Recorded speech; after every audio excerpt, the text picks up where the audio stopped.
Well, today we're going to start on the back end, and there's a lot to do back here. I made mistakes up here and down there. A few videos ago, when I was fitting the heater channels, I had welded these corners in the wrong spot. I was off a little bit on the measurements, and I had to grind them out of there, which made a mess. So today I'm going to cut all the bad looking stuff out of there, and again, patch it and start working on getting the back end back together. I'll show you a little closer what I mean. The bottom one doesn't look too bad. The top one I really messed up here in this corner, so I got to deal with that. And I'm going to re-weld, like I said. If you could weld on the inside and the outside, you should do it, because it makes for a better fix and a stronger weld. Like, I'll re-weld these from the outside also. I'm going to start in this corner, cut all that stuff out, make a new patch to be welded in, and then I'll re-weld all those things. That's where we're starting today, right here in this corner.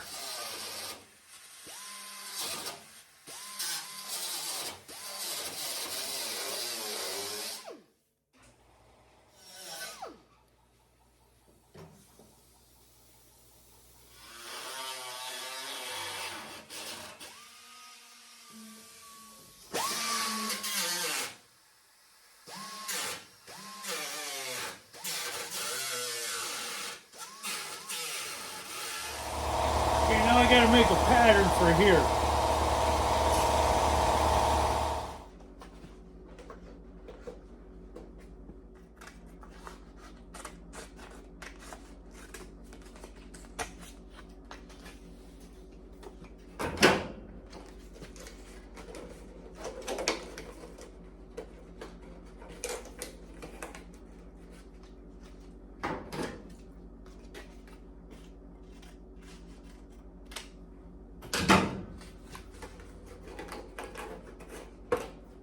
That will do it.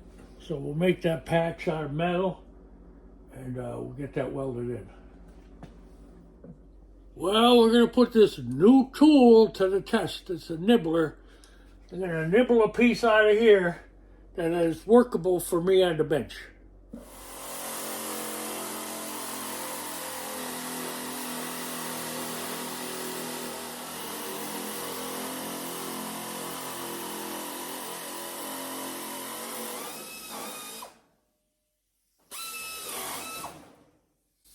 This is the first time I ever used a nibbler, and I was very satisfied with it. It gives it a nice straight line, doesn't bend.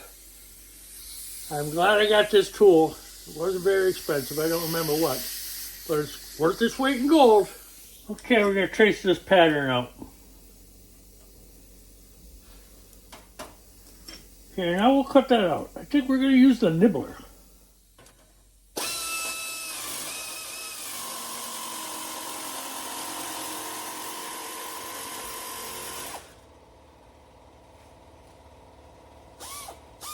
I prefer to use Old Faithful. It does a nicer job on small stuff like this. The nibbler worked great on cutting a piece out of the bigger section. It was a lot easier and better than using the grinder with a cutoff wheel. But for small stuff, you could use the nibbler, but I like using this. All right, let's go get it in place. I put a little bend in it. Now you got to manipulate it to fit where you want it to go.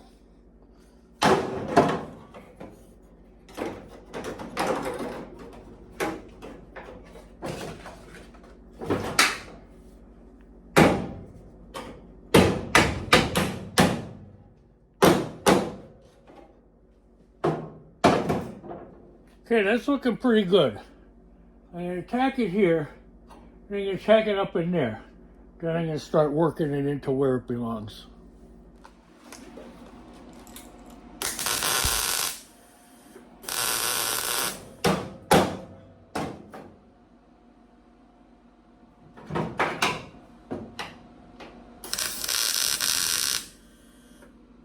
Now we can get it to where it fits.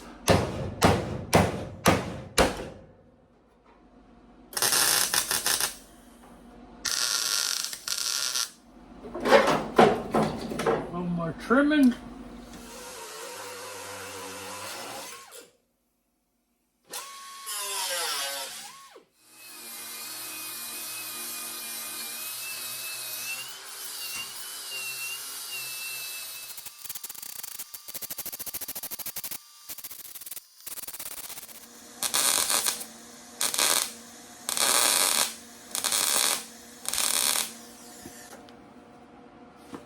Time to clean the tip. You always got to keep that tip clean.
And all you have to do is turn it off and buzzer beater and place a $5 bet on the NBA to get 3 months of NBA cash currently of FanDuel. Official sports partner of the NBA. One of the most important things about welding is a clean tip. Once that gets start getting filled up with all little spark particles, then the gas doesn't flow properly around your weld, which will cause it to be hot on one side, cold on the other side, and it goofs the weld all up. You want that cup clean. And every once in a while, that thing in the middle is called the collet. You want to change that once in a while and start fresh. And you'll definitely notice a difference when you start welding again. Keep your tip clean.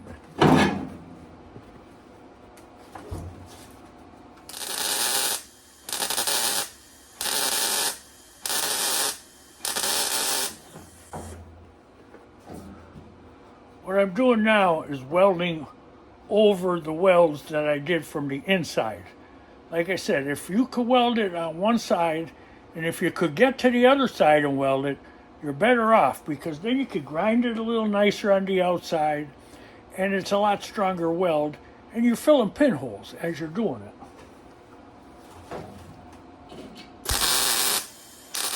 Got a bad spot there. I think I'm going to cut that out and put a piece in.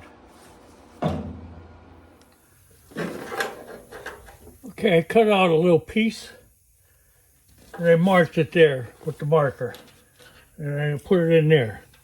Usually when you have some rod holes like that, it's easier to cut a piece out and put it in than to try to keep chasing them rusty holes and fill them up. But when you do cut it out a little further around than the rust, because the rust will be a little further than you actually know it is, and then you cut it out. All right, let's cut that out.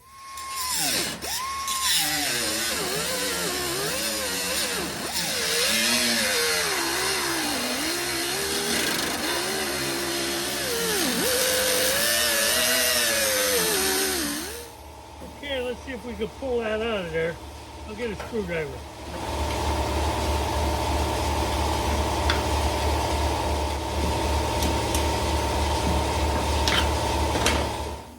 Okay, nice and quiet when that compressor turns off. Okay, we got a good tack there.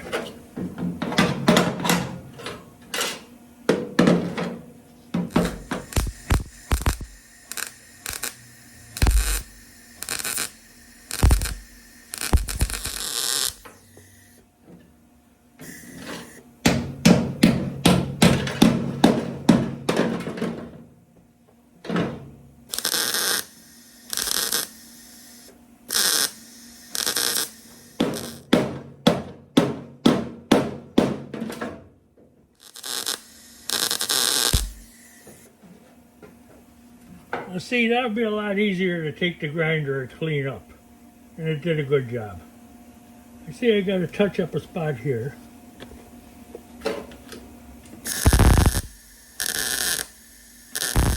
See See, that's the piece we took out of there. Pretty rusty on both sides in that area.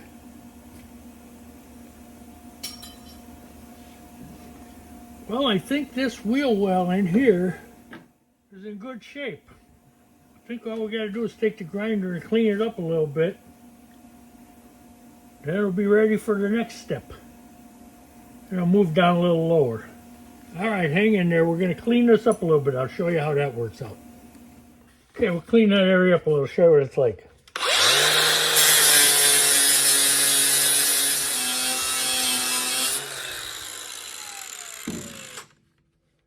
Okay, see, I'll do this to the whole area.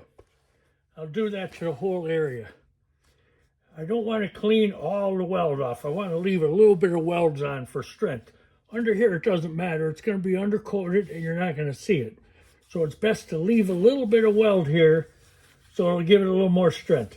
I'm going to clean up all this under here and then I'll show you where I'm at for today. Okay, I cleaned it up. We're all done underneath there now. Too bright though. Okay, we got that upper rear section ready to go. Oh, Philip, notice something? Okay, buddy. Hope you're having a great day. I didn't grind everything down flat because, you know, you need a little strength there. And it's going to be undercoated anyway under there, so better to have the protection.